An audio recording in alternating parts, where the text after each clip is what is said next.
Oh, ada drama. Sampai itu masih muncul, habis kau. Ya repot lah punya tetangga kayak gini toh. Bismillahirrahmanirrahim. Assalamualaikum warahmatullahi wabarakatuh. Pada kesempatan ini saya akan berbagi informasi tentang perselisihan yang terjadi antara Yai Mim dengan Ibu Sahara. Awalnya memang saya termakan isu ini ya. Saya ikut serta dalam tanda kutip perasaan saya itu menyalahkan sosok Yai Mim ini. Seorang kiai, dosen teosofi, dosen tasawuf filsafat di UIN Malang, yang dalam video yang dibagikan oleh Ibu Sahara itu terlihat berguling-guling di tanah, kemudian pura-pura stroke dan sebagainya. Awalnya memang saya termakan dengan isu itu ya. Saya sampai di dalam hati itu kok ada gitu ya, dosen, seorang kiai berperilaku demikian dengan tetangga.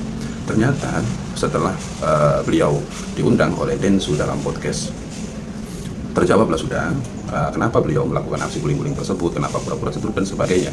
Beliau juga menjelaskan terkait awal perkara dan sebagainya. Kemudian pada akhirnya saya menyimpulkan ternyata Yai Mim ini adalah sosok yang sebenarnya sangat mengalah dengan tetangganya itu, sampai bahkan beliau mengorbankan sejumlah uang 12 juta untuk menyelesaikan masalah parkir yang biasa dilakukan oleh Ibu Sahara di depan rumahnya supaya tidak terjadi demikian, karena kalau dihentikan akan bermasalah, maka beliau memberikan solusi terlebih dahulu, membenahi, memberesi tanah di depan yang rungkat itu dengan biaya 12 juta, kemudian digunakan oleh Ibu Sahara dan Pak Sofyan untuk parkir rental mobilnya.